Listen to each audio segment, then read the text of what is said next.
ان اللہ و ملائکتہ یصلون علی النبی یا ایھا الذین آمنوا صلوا علیہ وسلموا تسلیما صلوا علی الحبیب الصلاۃ والسلام علیک یا رسول اللہ وعلی آلک و اصحابک یا حبیب اللہ الصلاۃ والسلام علیک یا نبی اللہ وعلی آلک و اصحابک یا نور اللہ سبحان ربک رب العزۃ عما یصفون وسلام علی المرسلین والحمد للہ رب العالمین والصلاۃ والسلام علی سید المرسلین اما بعد فاعوذ باللہ من الشیطان الرجیم بسم اللہ الرحمن الرحیم۔ اللہ پاک سے دعا ہے کہ اللہ میں حق بات کہنے کی، سننے کی اور اس پر عمل کرنے کی توفیق عطا فرمائے، آمین۔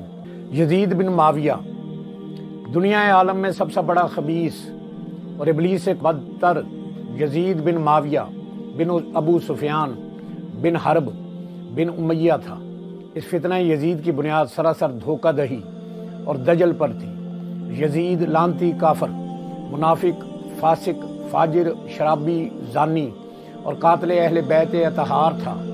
یزید بن معاویہ کے والد کا نام امیر معاویہ اور خاندان بنو امیہ تھا، اور امیر معاویہ بنو امیہ کا پہلا خلیفہ اور یزید بن معاویہ بنو امیہ کا دوسرا خلیفہ بنا۔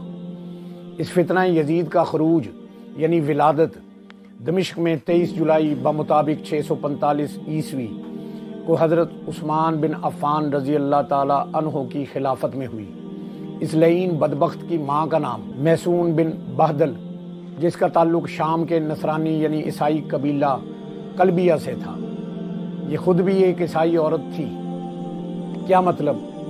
کافر تھی، کیونکہ اسلام کا پیغام ملنے کے بعد بھی جو دار اسلام میں داخل نہ ہو اور عیسائی رہے تو وہ کافر ہے۔ اس ملعون یزید کی پرورش نصرانی طریقے سے ہوئی، یعنی عیسائی طرز پر ہوئی۔ بچپن ہی سے وہ ایک گندا، بگڑا ہوا، رئیس زادہ، فسق و فجور کا دل دادا تھا، اور وہ اپنی خصلت کے مطابق کتوں کو پالتا، ان سے کھیلتا، سجاتا اور سونے اور چاندی سے آراستہ کرتا تھا۔ کتوں کی لڑائی، ان کو دوڑانا، جوا کھیلنا، شراب پینا، زنا کرنا، غرض یہ کہ فسق و فجور کے ہر کام اس کے مشاغل تھے، اور وہ ان میں بڑھ چڑھ کر حصہ لیتا تھا۔ یہ لعنتی اس قابل ہرگز نہیں کہ اس کے بارے میں بیان کر کے اپنا وقت ضائع اور توانائیاں خرچ کی جائیں، لیکن کیا کرے؟ افسوس صد افسوس، تقریباً 850 سال سے یزید کے حمایتی چمکدار خرقہ کے نیچے بدبخت علماء کی تعداد اور بہت سے لوگ جو جھوٹ کو سچ اور سچ کو جھوٹ ثابت کرنے پر تلے ہوئے ہیں۔ ان بدبختوں کا ظلم و ستم اور انداز تو دیکھیں کہ امام علی مقام، نواسہ رسول، سوار دوش رسول، جگر گوشہ بطول، امام علی مقام امام حسین علیہ السلام کو غلط اور یزید لعین کافر کو حق پر بتاتے ہیں اور اس پر لعنت کرنے سے روکتے ہیں، اور اس لعین کو جنتی اور امیر المومنین بتاتے ہیں، اور اپنی اس جھوٹی بات کے جواز میں زمین و آسمان کے کلاب ملانا، جھوٹی روایات گھڑنا اور یزید کی بدکاری اور فسق و فجور کے متعلق صحیح روایات کو نظر انداز کر کے ان کو توڑ مروڑ کر اس بدبخت لعین کو نیک اور پارسا ثابت کرتے ہیں۔ یہ سب بھی دین اسلام میں ایک فتنہ ہے، اور یہ نبی کریم صلی اللہ علیہ وآلہ وسلم کے ارشادات کو اس کافر لعین سے منسوب کر کے سادہ لو افراد کو پھنسانے کے لیے پھندے تیار کرنا ان کا وتیرہ ہے۔ اس لیے سادہ لو مسلمان امت رسول کو اصل حقیقت سے آگاہ کرنا اور ان کے ایمان کو بچانے کی کوشش کرنا بہت ضروری ہے، اور علماء حق کی ذمہ داری ہے کہ امت رسول کو اس فتنہ یزید کا بتائیں، اور یہی اس ویڈیو بنانے کا مقصد ہے۔ اللہ مجھے اور عاشقان مصطفیٰ اور غلامان اہل بیت کو ان کے شر سے محفوظ رکھے، آمین۔ پیارے نبی کریم صلی اللہ علیہ وآلہ وسلم کی ذات ببرکات مرکز محبت و وفا ہے۔ یہی قاعدہ اور دستور ہے کہ محبوب کی ہر چیز بھی محبوب ہو، اور جس کو خود محبوب بھی محبوب بتائے اس کو تو لاریب محبوب ترین ہونا چاہیے۔ اور نبی پاک صلی اللہ علیہ وآلہ وسلم کو حسنین کریمین علیہ السلام سب سے زیادہ محبوب ہیں، اور ان کے متعلق تو خود نبی کریم صلی اللہ علیہ وآلہ وسلم کا ارشاد ہے، حسن اور حسین میری دنیا کی بہار ہیں۔ نبی کریم صلی اللہ علیہ وآلہ وسلم کا فرمان عالی شان ہے، تم میں سے کوئی شخص اس وقت تک کامل مومن یعنی ایماندار نہیں ہو سکتا جب تک کہ میں اس کو اس کے ماں باپ، اس کی اولاد اور تمام لوگوں سے زیادہ محبوب نہ ہو جاؤں۔ اس لیے کامل ایمان کا درجہ حاصل کرنے کے لیے حب اہل بیت لازم الملزوم ہے۔ عظمت آل نبی بھول نہ جانا لوگوں، دیکھنا غیر کی باتوں میں نہ آنا لوگوں۔ ان یزید کے حمایتیوں اور بد مذہبوں کا سرداران جنت، سکون قلب رسول، جگر گوشہ بطول جناب حسنین کریمین بن علی بن ابی طالب علیہ الصلاۃ والسلام کے مقابلہ میں ان کے دشمن یزید بن معاویہ لعین کو فضیلت دینا انتہا درجے کی بد نصیبی، جہالت، گمراہی اور دین سے دوری نہیں تو اور کیا ہے۔ یزید لعین کی حمایت میں یہ منافق لوگ ہر ضابطے کو پامال کر دیتے ہیں۔ یہ حرکت دنیا و آخرت میں خسارے کا مصداق ہے۔ جو کوئی بھی وفائے رسول صلی اللہ علیہ وآلہ وسلم اور اہل بیت کو چھوڑ کر یزید لعین کی غلامی کا طوق گلے میں ڈال کر خدا اور رسول کو اذیت پہنچائے، ان کمینی صفت دوزخ کے حقدار لوگوں کے لیے قرآن پاک میں اللہ رب العزت کا واضح بیان ہے۔ جو لوگ اللہ اور اس کے رسول کو تکلیف پہنچاتے ہیں، اللہ نے دنیا اور آخرت میں ان پر لعنت کی ہے اور ان کے لیے ایسا عذاب تیار کر رکھا ہے جو ذلیل کر کے رکھ دے گا۔ نبی پاک صلی اللہ علیہ وآلہ وسلم کا فرمان عالی شان ہے، انسان کا حشر انہی لوگوں کے ساتھ ہوگا جن سے اسے محبت ہوگی۔ بتاؤ کون ایماندار یہ پسند کرے گا کہ اس کا حشر یزید یا اس کے حمایتیوں کے ساتھ ہو؟ باپ کے حق میں بیٹے کی گواہی سب سے مستند ہوتی ہے اور مستند مانی جاتی ہے۔ یزید لعین کے بیٹے معاویہ بن یزید کا بیان ہے، میرے باپ نے جو حکومت سنبھالی وہ اس کا اہل ہی نہ تھا۔ اس نے نواسہ رسول اور خاندان رسول صلی اللہ علیہ وآلہ وسلم کو شہید کیا اور آخر اس کی عمر گھٹ گئی اور نسل ختم ہو گئی، اور پھر وہ اپنے گناہوں کی ذمہ داری لے کر قبر میں دفن ہو گیا۔ اس کا برا انجام اور بری عاقبت ہمیں معلوم ہے، اور کیوں نہ ہو، جبکہ اس نے واقعی اولاد رسول صلی اللہ علیہ وآلہ وسلم کو قتل کیا، شراب کو مباح کیا، بیت اللہ کو برباد کیا، مسجد نبوی اور مدینہ پاک کی حرمت کو پامال کیا، اور جب میں نے خلافت چکھی نہیں تو میں اس کی سختیاں کیوں جھیلوں؟ اس لیے اے یزید لعین، اب تم جانو اور تمہارا کام زمانہ یزید کے متعلق احادیث نبوی صلی اللہ علیہ وآلہ وسلم کی طرف اشارہ کرتے ہوئے جناب حضرت ابو ہریرہ رضی اللہ تعالیٰ عنہ کہتے ہیں، میں نے رسول اکرم صلی اللہ علیہ وآلہ وسلم سے 2 علم حاصل کیے۔ ایک علم جو قائد اور دین کے احکام کا ہے، اس کی میں نشر و اشاعت کر چکا۔ دوسرا علم جو نالائق حکمرانوں کے ناموں اور مستقبل کے حالات پر مشتمل ہے، اگر میں اس کی نشر و اشاعت کروں تو ان لوگوں سے متعلقین، ان کے حمایتی اس کو گوارا نہ کر سکیں گے اور وہ میرے سخت دشمن بن کر میرا نرخرا یعنی گلا کاٹ دیں گے۔ دین کی تعلیم سے ان کا تعلق نہ ہونے کی وجہ سے ان کی اشاعت مجھ پر فرض نہیں ہے، اس لیے میں ان کو ذکر نہیں کرتا۔ ہاں البتہ آپ نے اشارہ کنایا میں ان کا کچھ ذکر بھی فرما دیا تھا۔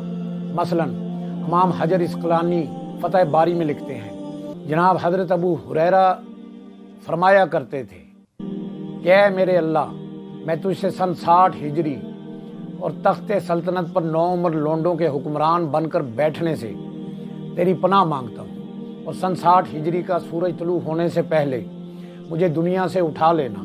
سن 60 ہجری یزید لعین کے دور حکومت کی ابتدا ہے، اور لونڈوں سے مراد بنو امیہ کی حکومت ہے جس میں یزید دوسرا خلیفہ بنا۔ اس دعا کا فائدہ یہ ہوا کہ جناب حضرت ابو ہریرہ رضی اللہ تعالی عنہ یزید لعین کے حکمران بننے سے 1 سال پہلے ہی وصال کر گئے۔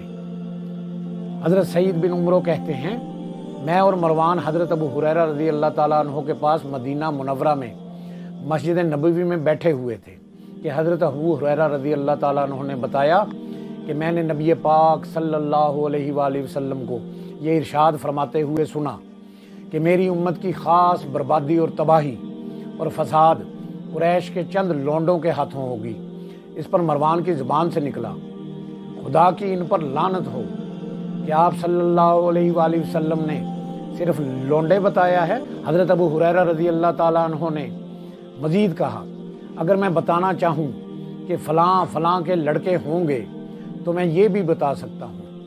آپ رضی اللہ تعالیٰ عنہ نے فرمایا، ان کی صفت یہ ہوگی، اگر تم نے ان کی اطاعت کی تو جائز ناجائز احکامات ماننے کی وجہ سے تمہارا دین برباد ہو جائے گا، تو تم تب بھی ہلاک ہوئے، اور اگر تم نے ان کی بات نہ مانی تو وہ تمہیں جان سے مار دیں گے، یا تمہارا مال لوٹ لیں گے، یا تمہاری جان و مال دونوں تباہ کر دیں گے۔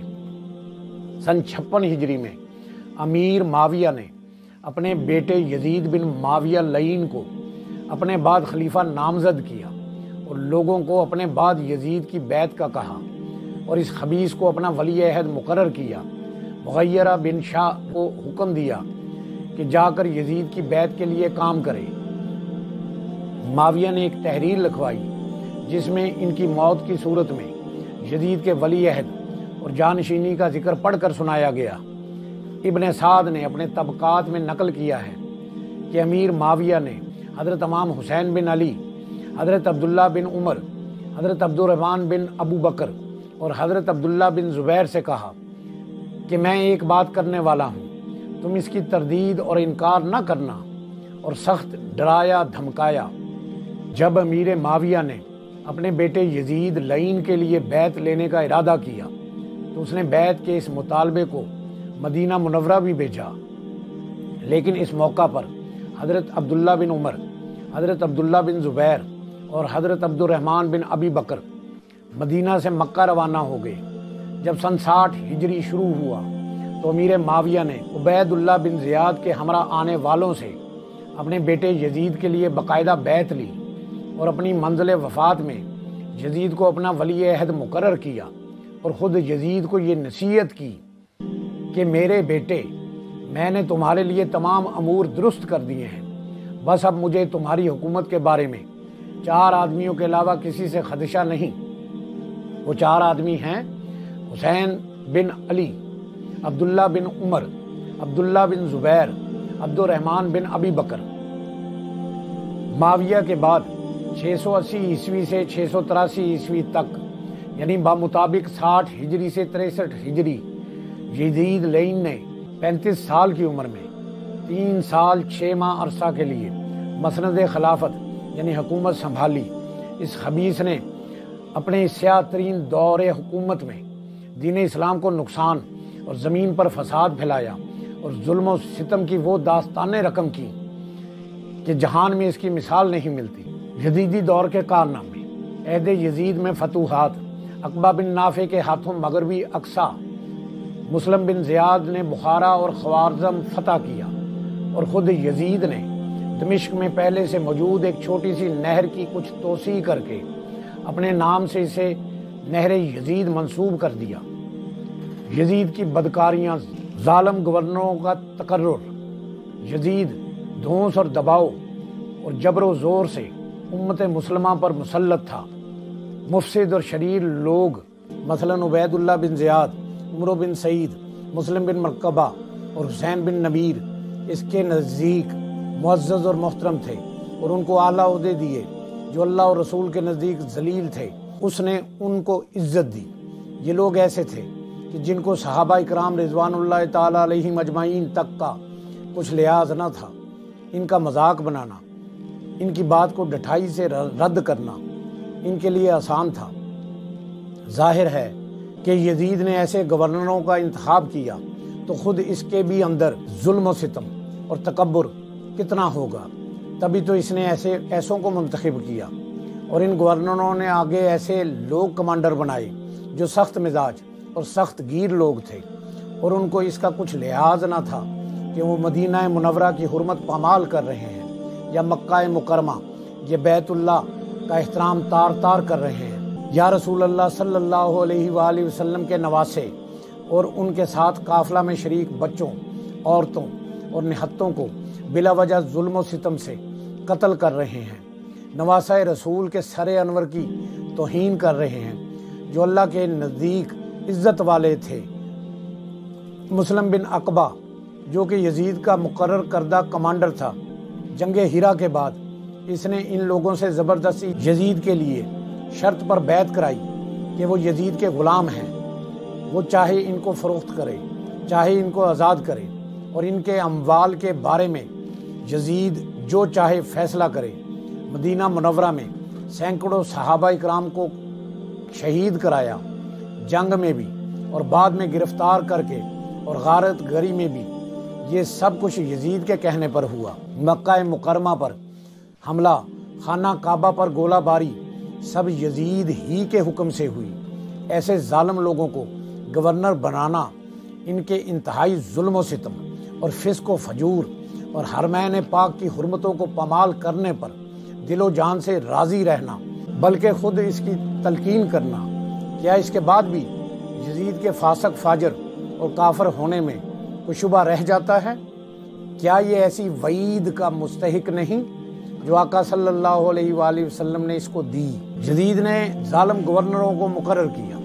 مدینہ پر عمر بن سعید کو گورنر مقرر کیا، جس کے بارے میں حافظ ابن کثیر لکھتے ہیں البدایہ والنہایہ میں کہ یہ اپنے آپ کو خدا کی جگہ پر سمجھنے والا بڑا ہی متکبر اور مغرور شخص تھا۔ حضرت عبداللہ بن زبیر رضی اللہ تعالیٰ عنہ نے کیونکہ یزید کی بیعت نہ کی تھی اور مدینہ چھوڑ کر مکہ مکرمہ میں پناہ گزین ہو گئے تھے، اس لیے اس نے مدینہ منورہ آتے ہی ان کو گرفتار کرنے کے لیے حرم مکہ پر لشکر کشی شروع کر دی، اور اس نے صحابی رسول کا مذاق اڑایا۔ جب انہوں نے اسے نبی پاک صلی اللہ علیہ وآلہ وسلم کا حکم نامہ جو حجۃ الوداع کے دوسرے دن آپ نے ارشاد فرمایا پڑھ کر سنایا، کوفہ پر عبید اللہ بن زیاد کی تقرری کی، اور اس کے جرائم بھی انتہا کو پہنچے ہوئے تھے۔ اس نے بھی صحابہ اکرام سے بے ادبی کی، حضرت عائض بن عمرو کے ساتھ بدتمیزی کی، حضرت ابو ہریرہ رضی اللہ تعالی عنہ کا مذاق اڑایا، اور نبی پاک صلی اللہ علیہ وآلہ وسلم کی احادیث پر ٹھٹھا کیا، حضرت امام حسین رضی اللہ تعالی عنہ کا قتل اور ان کے جسم اطہر اور سر انور کی بے حرمتی کی۔ حضرت امام حسین علیہ السلام کے سر مبارک کو جب ایک دشت میں رکھ کر عبید اللہ بن زیاد کے سامنے لایا گیا تو اس بدبخت نے چھڑی سے اس کو چھیڑا اور آپ کے ناک مبارک میں چھڑی گھساتا رہا۔ اس نے آپ کے حسن کے بارے میں بد زبانی کی، جبکہ حضرت انس رضی اللہ تعالیٰ عنہ نے کہا کہ یہ تو رسول اللہ صلی اللہ علیہ وآلہ وسلم سے بہت زیادہ مشابہ تھے۔ خاندان رسول کا قتل، جب حضرت عبداللہ بن عمر اور حضرت عبداللہ بن زبیر اور حضرت عبد الرحمن بن ابی بکر مدینہ سے مکہ چلے گئے تو سن 60 ہجری حضرت مولا حسین علیہ السلام بھی مدینہ چھوڑ کر اپنے اہل خانہ کے ساتھ مکہ مکرمہ آ گئے۔ دوسری طرف اہل کوفہ والوں نے حضرت امام حسین علیہ السلام کی طرف پیغام بھیجا، آپ ہمارے پاس تشریف لے آئیے، ہمارے پاس 1 لاکھ آدمی آپ کی حمایت و جانثاری کے لیے موجود ہیں۔ انہوں نے حضرت حسین کو بہت سے خط لکھے کہ ہم یزید کی بیعت ختم کر دیں گے، لوگ آپ کی راہ دیکھ رہے ہیں، ہم امید کرتے ہیں کہ اللہ تعالیٰ آپ کے ذریعے ہمیں حق پر جمع فرمائے گا، آپ کے واسطے سے ہم لوگ ظلم و ستم سے نجات پائیں گے۔ آپ یزید کے مقابلے میں امارت و خلافت کے زیادہ مستحق اور حقدار ہیں اور اہل ہیں۔ یزید نے تو پوری امت کا حق غصب کر لیا ہے اور امت کے بہترین افراد کو قتل کر دیا ہے۔ مولا حسین علیہ السلام نے مسلم بن عقیل کو حالات معلوم کرنے کے لیے کوفہ بھیجا اور کہا کہ کوفہ جاؤ، حالات دیکھو، اگر وہاں لوگوں کا اجتماع اور اتفاق معلوم ہو تو مجھے مطلع کرنا۔ اہل تاریخ لکھتے ہیں کہ جب مولا حسین علیہ السلام نے مسلم بن عقیل کو کوفہ بھیجا تو یہ خبر یزید کو پہنچ گئی۔ اس نے فوراً کوفہ کا گورنر عبید اللہ بن زیاد کو بنا دیا اور اسے خط لکھا، مجھے اطلاع ملی ہے کہ حسین بن علی عراق کو چلے ہیں، تم محتاط ہو جاؤ اور اپنے جاسوس اور فوجی دستے متعین کر دو، خوب چکنا رہو، ہلکے سے گمان پر بھی بندش لگاؤ اور بدعنوانی پر گرفت کرو۔ دوسری طرف مسلم بن عقیل نے کوفہ پہنچ کر حضرت امام حسین علیہ السلام کو خط لکھا، 13,000 آدمیوں نے میری بیعت کر لی ہے آقا، بس آقا آپ جلدی آ جائیے۔ امام علی مقام حضرت امام حسین علیہ السلام یہ خبر پاتے ہی چل پڑے۔ ادھر عبید اللہ بن زیاد نے مسلم بن عقیل کو شہید کر دیا۔ عبید اللہ بن زیاد نے یزید کے حکم نامہ کا فرمان جاری کیا کہ جب حسین بن علی علیہ السلام کوفہ آئے ان کے ساتھ کوئی عزت و شرف کا معاملہ نہ ہو، یہاں تک کہ وہ اپنا ہاتھ میرے ہاتھ میں دے کر یزید کی بیعت نہ کر لے۔ اگر وہ اس بات پر آمادہ نہیں ہوتا تو پھر جنگ کرو، اگر جنگ میں وہ مارا جائے تو گھوڑوں سے کا سینہ روند دو۔ امام علی مقام حضرت امام حسین علیہ السلام کو جب یہ خبر ملی تو فرمایا، میں کبھی اپنا ہاتھ یزید کے گورنر عبید اللہ بن زیاد کے ہاتھ میں دینے والا نہیں، کیونکہ میں نے اپنی آنکھوں سے دیکھا ہے یزید ایک فاسق، فاجر، زانی اور بدکار شخص ہے۔ پھر حضرت امام حسین علیہ السلام نے اپنے ساتھیوں سے فرمایا، رات کے اندھیرے میں تم منتشر ہو جاؤ، یعنی جو جہاں جانا چاہے اس کو عام اجازت ہے، چلا جائے، وہ جا سکتا ہے، اور مجھے بس اکیلا چھوڑ دو۔ ساتھیوں نے کہا، با خدا یہ نہیں ہو سکتا، ہم آپ کو تنہا چھوڑ کر نہیں جا سکتے، جو تکلیف آپ کو پہنچے گی وہ ہمیں بھی پہنچے گی۔ اس دوران کوفی لشکر اور حضرت امام حسین کے لشکر کے درمیان پانی کی پابندی حائل ہو گئی۔ حضرت امام حسین علیہ السلام نے اس موقع پر ان کو مخاطب کرتے فرمایا کہ تمہارے لیے مجھے قتل کرنا روا ہے؟ کیا میرا خون تمہارے لیے حلال ہے؟ کیا میں تمہارے نبی کی بیٹی کا بیٹا یعنی نبی کا نواسہ نہیں ہوں؟ کیا میں تمہارے نبی کے چچا زاد بھائی حضرت علی بن ابی طالب کا بیٹا نہیں ہوں؟ اور کیا تمہیں نبی کا یہ ارشاد معلوم نہیں جس میں انہوں نے میرے اور میرے بھائی امام حسن علیہ السلام کے بارے میں فرمایا، یہ دونوں میرے بیٹے جنتی نوجوانوں کے سردار ہیں۔ اگر تم ان سب باتوں کو جانتے ہو تو ٹھیک، ورنہ جابر بن عبداللہ ابو سعید زید بن ارقم سے پوچھ لو۔ یہ بات سن کر شمر نے کہا، اگر مجھے یہ سب باتیں معلوم بھی ہوں تب بھی میں ان لوگوں میں سے ہوں جو پورے اسلام میں داخل نہیں ہوئے، بلکہ ایک کنارے پر رہ کر اللہ کی عبادت کرتے ہیں، یعنی میں تو مفاد پرست آدمی ہوں، جہاں سے مفاد پورا ہوتا نظر آئے اسی کے ساتھ ہوں۔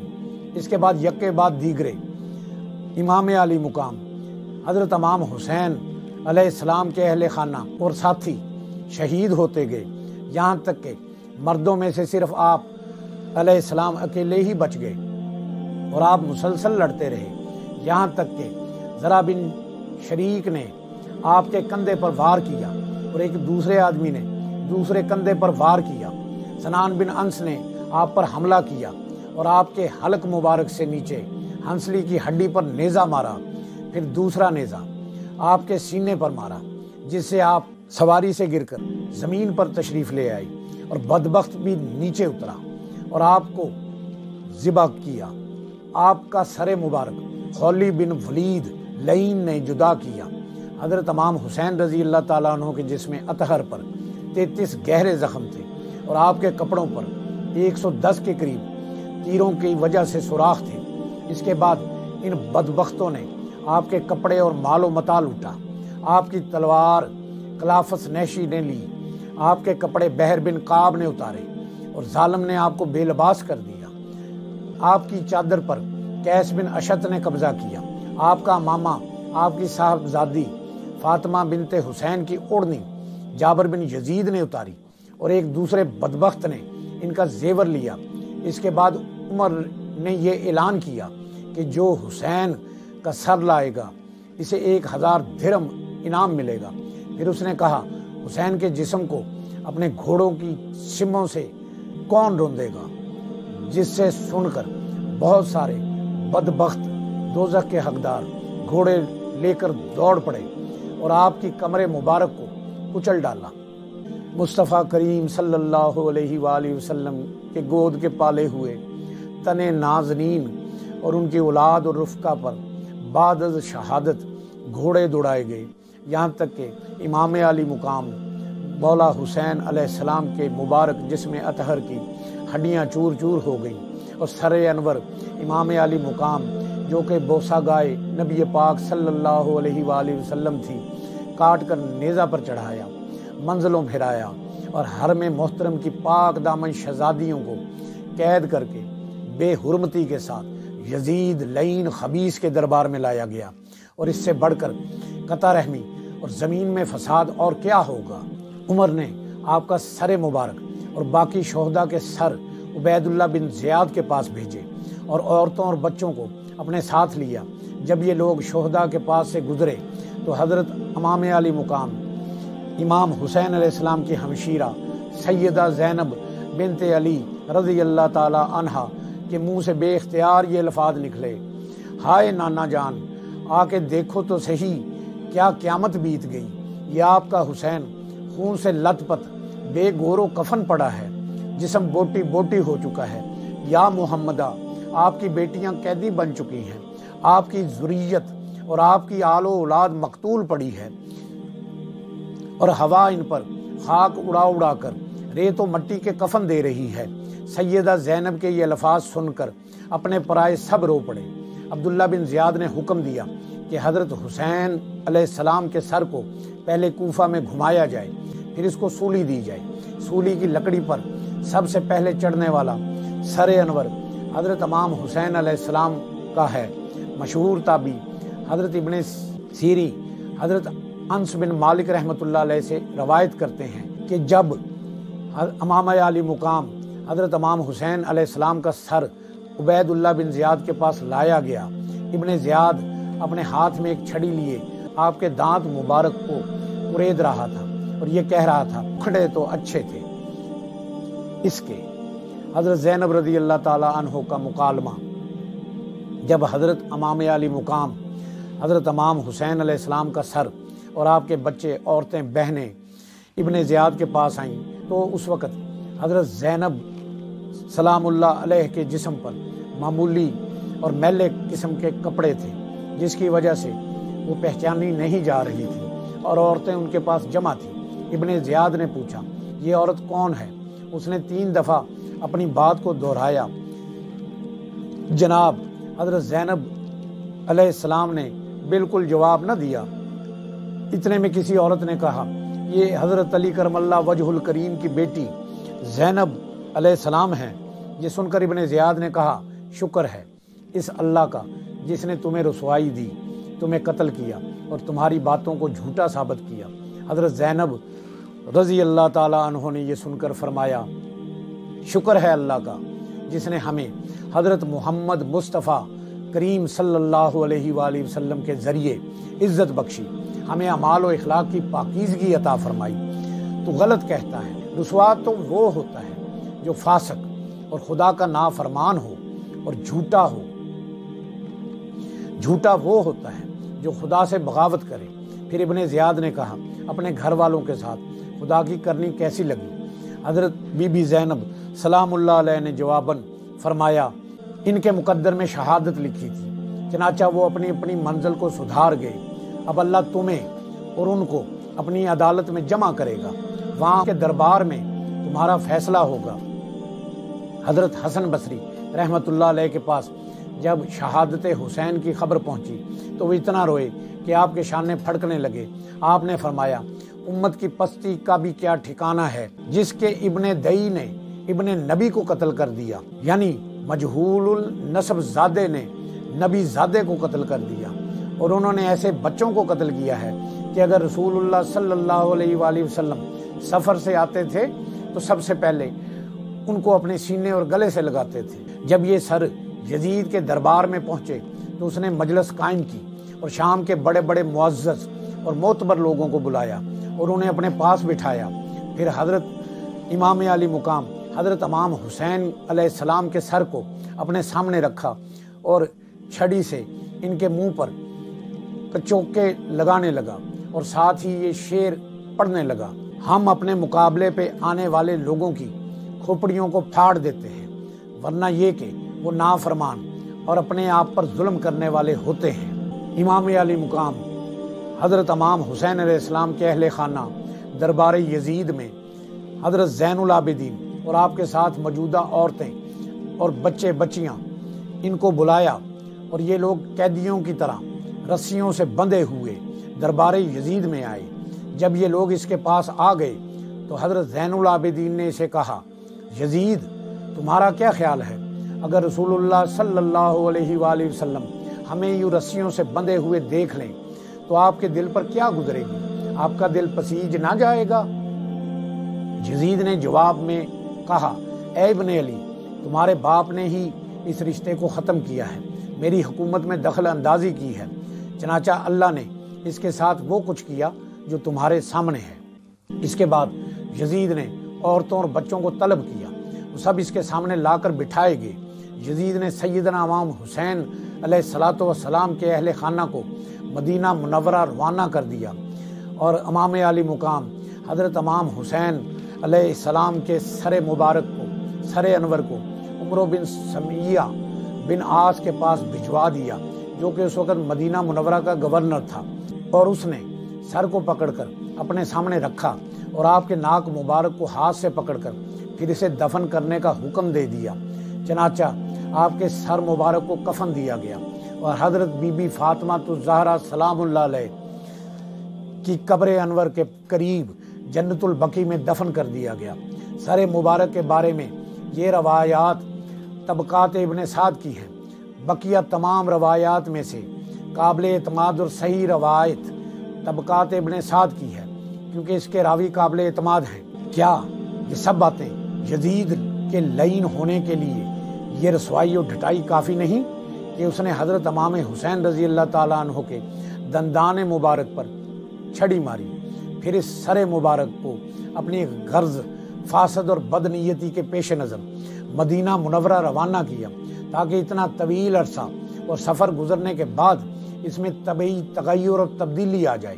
پھر یہ کہنا کہ مجھے اس بات کا بھی اختیار ہے کہ امام حسین اس کے ساتھیوں کو قید کر کے باندیاں اور غلام بنا لوں۔ جنگ ہرا، یزید کی حرمین کریمین پر لشکر کشی، مدینہ منورہ سے باہر مشرقی جانب جو پتھریلا علاقہ ہے جہاں بڑے بڑے سیاہ پتھر ہیں، وہ مقام ہرا کہلاتا ہے۔ اس مقام پر انصار مدینہ اور یزیدی لشکر کے مابین جنگ ہوئی جو جنگ ہرا کہلاتی ہے۔ جنگ ہرا کا سبب یہ تھا کہ سن 62 ہجری میں جب انصار مدینہ نے یزید کو بدکار سمجھتے ہوئے اس کی بیعت توڑ دی تو یزید نے مسلم بن عقبہ کو ایک کثیر فوج کے ساتھ مدینہ منورہ کی جانب یہ حکم دے کر بھیجا کہ 3 دن تک مدینہ طیبہ کو اپنی فوج کے لیے حلال کر دینا، اس مدت میں کسی کے جان و مال کو امان نہیں۔ اس جنگ نے اصحاب بیت رضوان میں سے کسی کو باقی نہ چھوڑا۔ حضرت عروہ بن زبیر رحمۃ اللہ علیہ فرماتے ہیں، مسلم بن عقبہ جب مدینہ منورہ میں داخل ہوا تو وہاں بقیہ صحابہ کی ایک جماعت موجود تھی۔ اس نے انتہائی بے دردی سے ان کا بھی قتل عام کیا۔ امام بخاری رحمۃ اللہ علیہ کے استاد خلیفہ بن حیات نے اپنی تاریخ میں قریش انصار میں سے 306 معزز حضرات کے نام گنوائے جن کو شامی فوج نے قتل کیا۔ سعید بن عبدالعزیز کا بیان ہے، جنگ ہرا میں 3 دن تک مسجد نبوی میں نہ تو اذان ہوئی نہ ہی اقامت ہوئی۔ البتہ حضرت سعید بن مسیب رحمۃ اللہ علیہ جو کہ ایک بڑے تابعی اور حضرت ابو ہریرہ رضی اللہ تعالیٰ عنہ کے داماد تھے، انہوں نے مسجد نبوی کو نہیں چھوڑا اور وہ وہیں چھپے رہے، اور وہ بھی نماز کا وقت صرف اس ہلکی سی آواز سے پہچانتے تھے جو نبی پاک صلی اللہ علیہ وآلہ وسلم کی قبر مطہرہ سے وہ سنا کرتے تھے۔ مسلم بن عقبہ نے یزید کے حکم کے مطابق عمل کیا۔ وہ 3 دن تک مردوں کو قتل اور عورتوں سے زیادتی کرتے رہے، اس کی فوج بھی۔ اس موقع پر ایک عورت نے اپنے بیٹے کے بارے میں جو کہ قیدی تھا بات کی تو مسلم بن عقبہ کے کہنے پر اس بیچاری کا سر تن سے جدا کر دیا گیا۔ مسلم بن عقبہ نے لوگوں سے یزید کی بیعت کا مطالبہ کیا اور یہ کہا اس شرط پر بیعت ہوگی کہ تم یزید کے غلام اور زر خرید ہو گئے اور تمہارے اموال اس کی ملک ہوں گے۔ اس موقع پر یزید بن عبداللہ بن زمع نے کہا ہم تو کتاب اللہ پر بیعت کریں گے۔ مسلم بن عقبہ کے حکم پر ان کی بھی گردن اڑا دی گئی اور ہرا کے واقعہ میں قریش و انصار اور مہاجرین میں سے 700 معزز اور نمایاں آدمی شہید ہوئے۔ اس کے علاوہ آزاد کردہ اور نامعلوم غلاموں، عام آدمیوں، عام عورتوں میں سے شہید ہونے والوں کی تعداد 10,000 سے بھی زیادہ تھی۔ یزید نے روضہ رسول صلی اللہ علیہ وآلہ وسلم کی سخت بے حرمتی کی، مسجد نبوی میں گھوڑے باندھے تاکہ ان کی لید اور پیشاب منبر اطہر پر پڑے۔ 3 دن مسجد نبوی صلی اللہ علیہ وآلہ وسلم میں نہ اذان ہوئی، نہ اقامت ہوئی، نہ نماز ہو سکی۔ مکہ اور مدینہ اور حجاز میں ہزارہا صحابہ کرام تابعین بے گناہ شہید کر دیے گئے۔ کعبۃ اللہ پر پتھر برسائے گئے، اس پر منجنیق کے ذریعے آتشی گولہ باری کی اور خانہ خدا یعنی خانہ کعبہ کو جلایا، غلاف خانہ کعبہ کو پھاڑا، جلایا، اور مدینہ طیبہ کی پاک دامن پارسا عورتیں اپنے خبیث لشکر پر حلال کر دیں، اور انہوں نے ہزاروں عورتوں سے زیادتی کی، جس کی وجہ سے مدینہ منورہ میں 1000 ناجائز بچے اس زنا بالجبر سے پیدا ہوئے۔ اہل مدینہ کی بابت حدیث نبوی صلی اللہ علیہ وآلہ وسلم میں نبی پاک صلی اللہ علیہ وآلہ وسلم نے ارشاد فرمایا، جس نے اہل مدینہ کو ظلم کے طریقے سے خوف زدہ کیا، اللہ اس کو وحشت زدہ کر دیں گے، اور اس پر اللہ اور اس کے فرشتوں اور تمام مخلوق کی لعنت ہو۔ اللہ اس کا قیامت کے دن نہ کوئی نفل قبول کریں گے اور نہ ہی فرض۔ ایک اور جگہ آقا کریم صلی اللہ علیہ وآلہ وسلم کا ارشاد ہے، جو بھی اہل مدینہ کے ساتھ مکر و برائی کا معاملہ کرے، اس کا جسم یوں پگھل جائے گا جیسے نمک میں پانی پگھلتا اور گھلتا ہے۔ جو ملعون ہے وہ ان حرکات کو فسق و فجور کیا جانے۔ واقعہ ہرا کے بعد مدینہ کے 1000 کے قریب عورتوں نے نجائز بچے جنے۔ واقعہ ہرا کے مزید دل خراش واقعات اور یزید کی اہل مدینہ پر غارت گری اور لوٹ مار قیامت نہیں تو اور کیا ہے۔ کعبہ پر چڑھائی، یزید لعین نے خانہ کعبہ پر گولہ باری کی۔ مدینہ منورہ کے بعد یزید کے لشکر نے مکہ مکرمہ کا رخ کیا، وہاں جا کر حرم الہی کا محاصرہ کیا۔ سالار لشکر مسلم بن عقبہ لعین تو راستے ہی میں مر گیا، لیکن جاتے ہوئے یہ وصیت کر گیا۔ اس وصیت کے مطابق حسین بن نبیر سکونی نے لشکر کی کمان سنبھال لی۔ منجنیق سے خانہ کعبہ پر گولہ باری کی گئی، جس سے خانہ کعبہ کے پردے جل گئے، چھت ٹوٹ گئی، چھت میں آگ لگ گئی۔ یزید لعین کی موت۔ یزید لعین صرف 3 سال 6 ماہ تخت حکومت پر رہا، اور 14 ربیع الاول سن 64 ہجری کو ملک شام کے شہر حماس کے علاقے خوارین میں 39 سال کی عمر میں واصل جہنم ہوا۔ واقعہ کربلا کے کچھ ہی دنوں بعد یزید ایک ہلاکت خیز اور انتہائی موذی مرض میں مبتلا ہوا۔ پیٹ کے درد، انتڑیوں کے زخموں کی وجہ سے بہت تکلیف میں آ گیا۔ تاہم جب اسے اپنی موت کا یقین ہو گیا تو اپنے بڑے لڑکے معاویہ بن یزید کو بستر مرگ پر بلایا اور امور سلطنت کے بارے میں کچھ کہنا ہی چاہتا تھا کہ بے ساختہ بیٹے کے منہ سے چیخ نکلی، اور نہایت ذلت اور حقارت کے ساتھ یہ کہتے ہوئے باپ کی پیشکش کو ٹھکرا دیا کہ جس تاج و تخت پر آل رسول صلی اللہ علیہ وآلہ وسلم کے خون کے دھبے ہیں، میں اسے ہرگز قبول نہیں کر سکتا۔ اس امور سلطنت کی وراثت سے مجھے محروم رکھیے، جس کی بنیادیں نواسہ رسول صلی اللہ علیہ وآلہ وسلم کے خون پر رکھی گئی ہیں۔ یزید اپنے بیٹے کے منہ سے یہ الفاظ سن کر تڑپ گیا اور شدت رنج و الم سے بستر پر پاؤں پٹکنے لگا۔ موت سے کچھ دن پہلے یزید کی آنتیں سڑ گئیں، گل گئیں، اور اس میں کیڑے پڑ گئے، اور تکلیف کی شدت سے خنزیر کی طرح چیختا تھا۔ پانی کا قطرہ حلق سے نیچے اترنے کے بعد نشتر کی طرح اسے چبھنے لگتا تھا۔ اس حالت میں یہ مر گیا اور واصل جہنم ہوا، اور اس کو دفنا دو۔ اس کو زمین میں دفنا دیا گیا، اور اس کی قبر پر کتے پیشاب کرتے ہیں۔ عجیب قہر الہی کی مار تھی، پانی کے بغیر بھی تڑپتا تھا، اور پانی پا کر اسے پی کر بھی چیختا تھا۔ بالآخر اسی درد کی شدت سے تڑپ تڑپ کر اس کی جان نکلی۔ اس کی لاش میں ایسی ہولناک بدبو تھی کہ قریب کھڑے ہونا بھی انتہائی دشوار ہو گیا تھا۔ جیسے تیسے اس کو سپرد خاک کیا گیا۔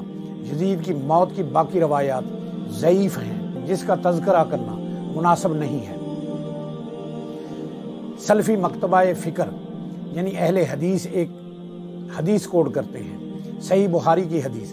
نبی پاک صلی اللہ علیہ وآلہ وسلم نے بشارت دی تھی کہ میری امت کا وہ پہلا لشکر جو کیسر کے شہر پر حملہ کرے گا، اللہ نے اس کی مغفرت کر دی ہے۔ جواب: لیکن اہل سنت والجماعت کے مکتبہ فکر کے نزدیک اور در حقیقت بلاد روم کیسر کے شہر مدینہ کیسر یا بالخصوص قصص دنیا پر حملہ کرنے والے پہلے لشکر میں یزید شامل ہی نہ ہوا تھا۔ تاریخ اسلام کی مستند اور مقبول ترین کتاب جن میں البدایہ والنہایہ، الکامل فی التاریخ، تاریخ ابن خلدون، تاریخ بغداد اور تاریخ دمشق میں یہ منقول ہے کہ بلاد روم یعنی کیسر روم کے شہر مدینہ کیسر میں پہلا حملہ سن 42 ہجری میں ہوا اور دوسرا حملہ 43 ہجری میں ہوا، اور اسلامی لشکر قسطنطنیہ پر حملہ آور ہوا۔ الغرض یکے بعد دیگرے بلاد روم یعنی کیسر مدینہ کے شہر میں کیسر کے شہر مدینہ کیسر میں 6 حملے کیے گئے اور بالآخر 7واں لشکر سن 49 ہجری میں امیر معاویہ کے دور حکومت میں روانہ کیا گیا، جس میں یزید کی شمولیت ہوئی۔ اس لیے نبی پاک صلی اللہ علیہ وآلہ وسلم کی اس حدیث کے مطابق یزید مراد نہیں ہے۔ یزید نے پہلے اس لشکر میں شامل ہونے سے انکار کر دیا۔ بعد ازاں لشکر کو پیش آمیز مشکلات کی خبر آنے پر خوشی کا اظہار کیا اور قطع پڑا، جو تاریخ کی کتب میں منقول ہے۔ جب امیر معاویہ کو یزید کی اس نازیبہ حرکت کا علم ہوا تو اس نے اسے لشکر کی روانگی کے بعد بطور سزا قصر مدینہ بھجوایا۔ پس مذکورہ حدیث نبی پاک صلی اللہ علیہ وآلہ وسلم نے لفظ اول یزید کو اس بشارت میں شامل کرنے میں مانے ہے، کیونکہ یزید کی شمولیت بالترتیب 7ویں لشکر کے حملے میں ہوئی۔ یہ حدیث کتب حدیث بشمول صحیح بخاری میں لفظ مدینہ کیسر کے ساتھ آئی ہے۔ اسی طرح مروان بن حکم جب ابو ہریرہ سے یزید کی خلافت کے لیے بیعت لینے آیا تو آپ نے مسجد نبوی میں مروان سے خطاب کرتے ہوئے فرمایا: مروان، میں نے صادق نبی صلی اللہ علیہ وآلہ وسلم کو فرماتے ہوئے سنا کہ قریش کے خاندان میں سے ایک گھرانہ کے نادان بیوقوف لونڈوں کے ہاتھوں میری امت کی تباہی اور بربادی ہو جائے گی۔ یعنی آپ صلی اللہ علیہ وآلہ وسلم نے اپنی ذریت کے قتال کو اپنی امت کی بربادی پر محمول کیا۔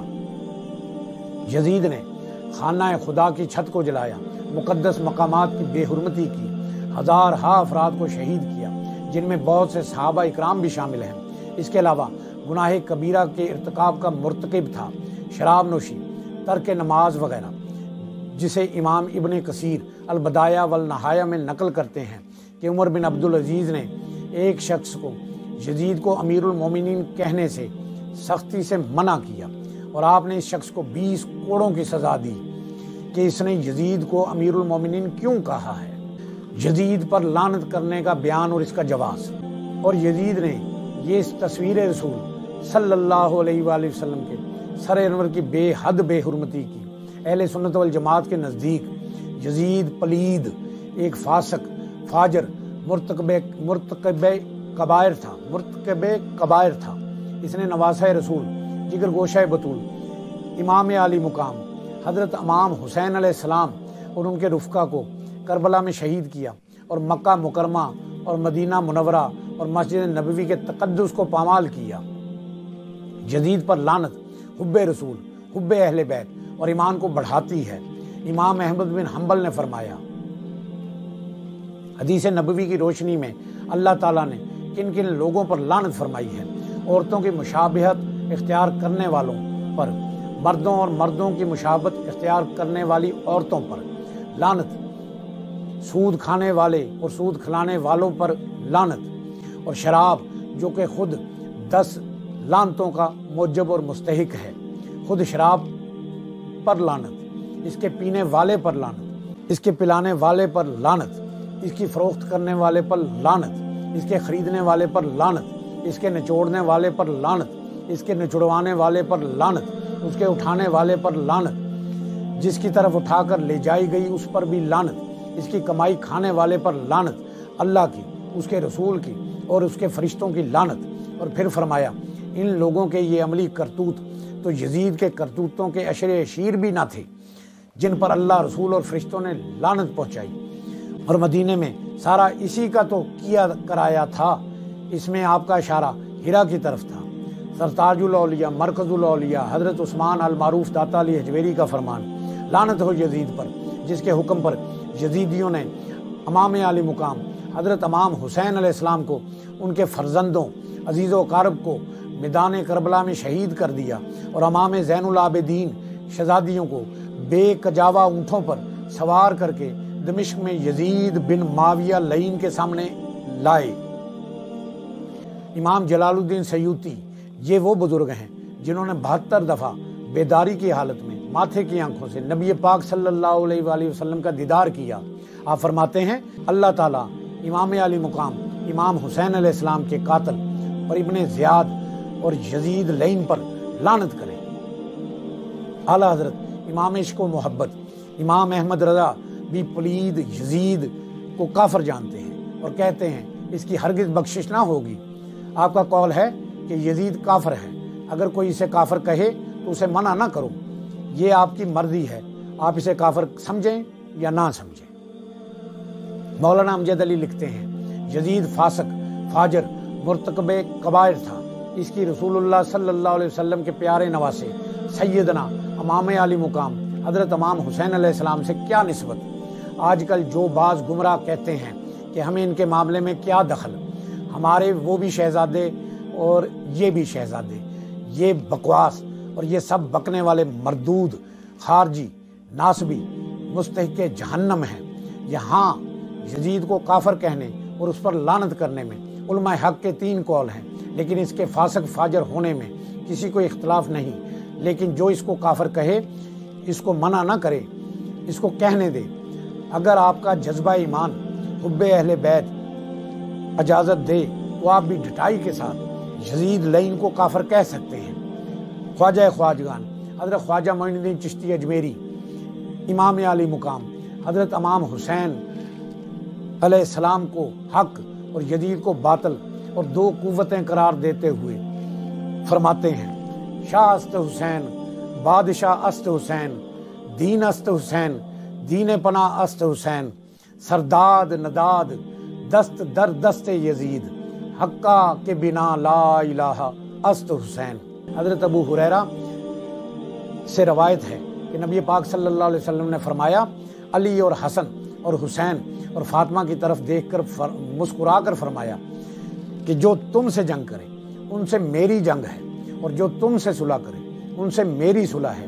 یزید پر لعنت، جو یزید ان برائیوں سے راضی اور خوش تھا اور ان کو ناجائز بلکہ اچھا سمجھتا تھا، اور حرام کو جائز اور اچھا سمجھنا کفر ہے، چونکہ وہ توبہ کے بغیر مرا، لہٰذا وہ کافر اور لعنت کا مستحق ہے۔